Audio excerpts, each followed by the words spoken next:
Ladies and gentlemen, welcome back to Data Dispatch. Hope you guys all had a great day, a good kickstart to the trading week. We got Monday today.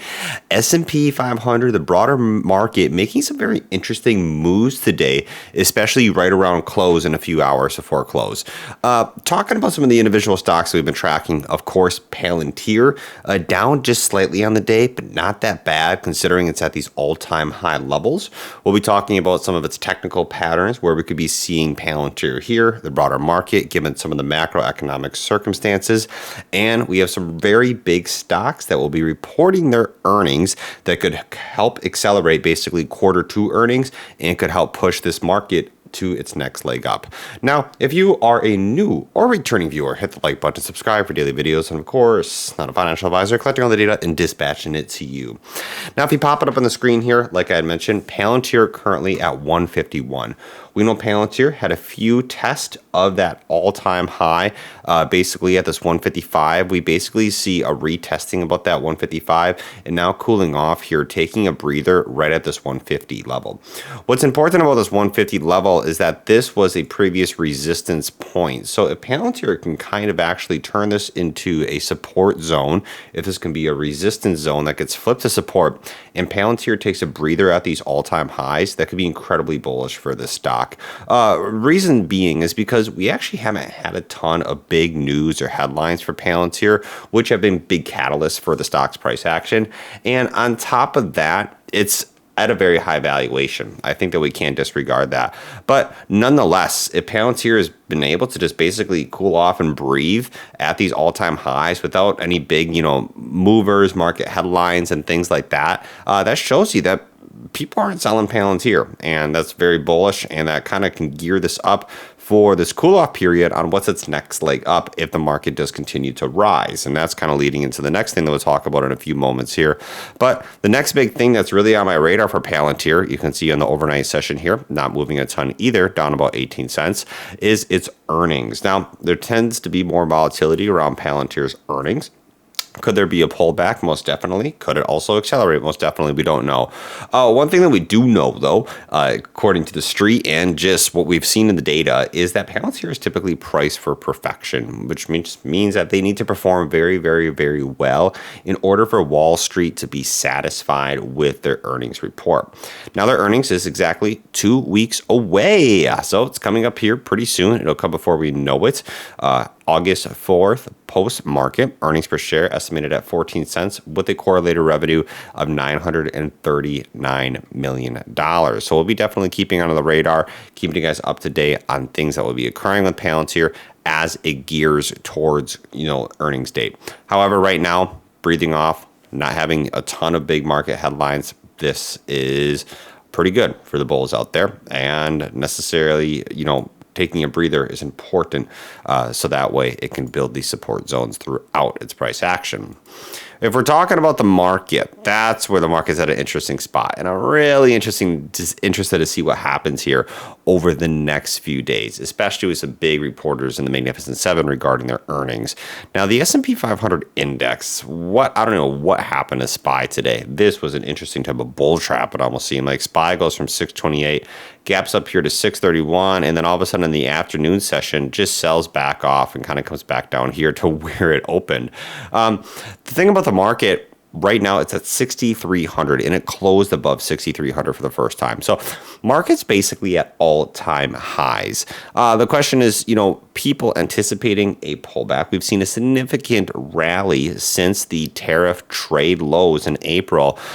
People are wondering, when are we going to get this 5% pullback, possibly the market taking a little bit of a breather, and we just haven't seen that. So if you couple that with the tariff uncertainty in terms of the deadline on August 1st, and just in terms of being at 6,300 right now and the rally that the market's had, it seems like any stock that you've bought is continuing to rise. And with some of the big things that we're also seeing, I'll talk about here about meme stocks that are really starting to emerge, big movers that are starting to emerge, especially crypto. The question is, when are we going to see some hesitation in the market? I think we're seeing a little bit of that right now as we speak. One thing that's really helping this market stay very resilient is earnings season has kicked off exceptionally well. Of the 500 companies basically that are reported thus far, in the S&P 500, 85% have topped expectations, which shows you that the economy is being very resilient in just the data that's being presented. Earnings for the second quarter are also tracking 5% year-over-year growth following the first week of results. Now, big earnings that are coming up here is Alphabet, Google, with a standout in the session, increasing more than 2% today ahead of its quarterly results. That's going to be happening Wednesday after the bell. And also, you're going to have Tesla. This is going to be the first of the Magnificent Seven companies set to report. These could help boost major averages if they manage to beat estimates. And that is where I'm really staying bullish right now, is on Google. Now, Google has had an incredible run from where it was consolidating and basically kind of hanging out down here at the 160s. I mean, its price to earnings relative to the S&P 500 was pretty cheap. So Google now sitting here at this 190 in this area. A lot of people on Wall Street, institutions, what we've seen is people saying, hey, Google is far behind on AI. Their search is declining. Search revenue is declining. They've had nothing but bad publicity, and I think Google is really kicking and working on something that's really going to blow away the market. That could be possibly pretty early. That's my own prediction, and that's because Google, with DeepSeek, their involvement with artificial intelligence infrastructure and with development in terms of being a pioneer in the industry, is pretty crazy. And with the AI boom, we know the market wants AI and is piling basically into anything with the word AI that's in front of it. Nonetheless, Google search revenue, yes, it's a big part of its business, but they're so intertwined in all the daily pieces of technology that we use, hardware, software, things you can name it, and now getting involved with AI, I just don't see the stock falling, or I don't see them being left behind. I actually see them coming out and being a big pioneer in this AI revolution. So with that being said, in terms of my prediction, if they come out here with an earnings that the market really, really likes, that could be the next big leg up.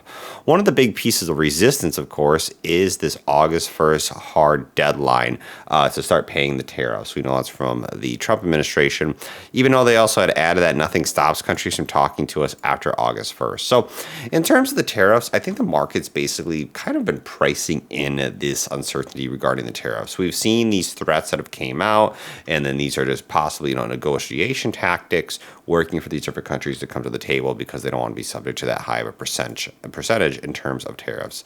So with stock futures holding steady, Wall Street on record highs, I'm going to be staying bullish on the mega cap tech earnings. Especially as we're seeing, like I said, in the overnight session, some confidence that's coming into this buy right now as we speak. And we're seeing stocks that are continuing to do insanely crazy things. Open door stock, let's talk about that. This was a big headline in the markets, pushing up about 100% today and then basically dumping back down. Whoever chased the stock at the top got the rug pulled out from underneath them. Open door down here at 285, pushes up to 489, and then back down to 290, and kind of trading over $3, 350 in the overnight session. I am not personally, don't have any position in open door, but it shows you the volatility that's coming into the market in terms of these stocks. What we saw with open door, why it's skyrocketing today, basically you have Eric Jackson, the founder of EMJ Capital, announced that his firm had taken a position in the company. He said that this stock could possibly be $100 bag over the next few years. And with Jackson, he compared Open Door to Carvana. And a lot of people know the Carvana story. Basically, that was right at the bankruptcy kind of front door in 2023, but they cut costs, stabilized, and the stock went up 100%. The recovery on Carvana is pretty historical and it's something to learn from. He's comparing that to Open Door, where it's sitting at right now, could be in the same position. He's saying, forecasting that it will report positive EBITDA for the first time next month, which he says could revive Wall Street's faith in the stock. So interesting play there. I can do some more research on it. Personally, I don't have any involvement. Some of the other stocks that we have been keeping on the radar, ASTS, holding a little big red candle here. But nonetheless, we'll see if we see a retest here at the lower 50s, at 56 right here, if this pulls back, testing some support, but holding strong here, still at these pretty much highs. Nebius also consolidating here at these all-time highs, doing pretty well. And you see Oklo pulling back about 10% today. at 62.51, taking a little bit of a breather. So a lot of the stocks in the market, choppiness across the board. Tempest also taking a breather. You can see consolidating a little bit. And if this is coupled with another kind of leg up into the market, these could cause some accelerations and some bullishness before a pullback that a lot of investors are expecting in the next few months here. So what I have for you guys. Peace out, take care, and I'll catch you guys later.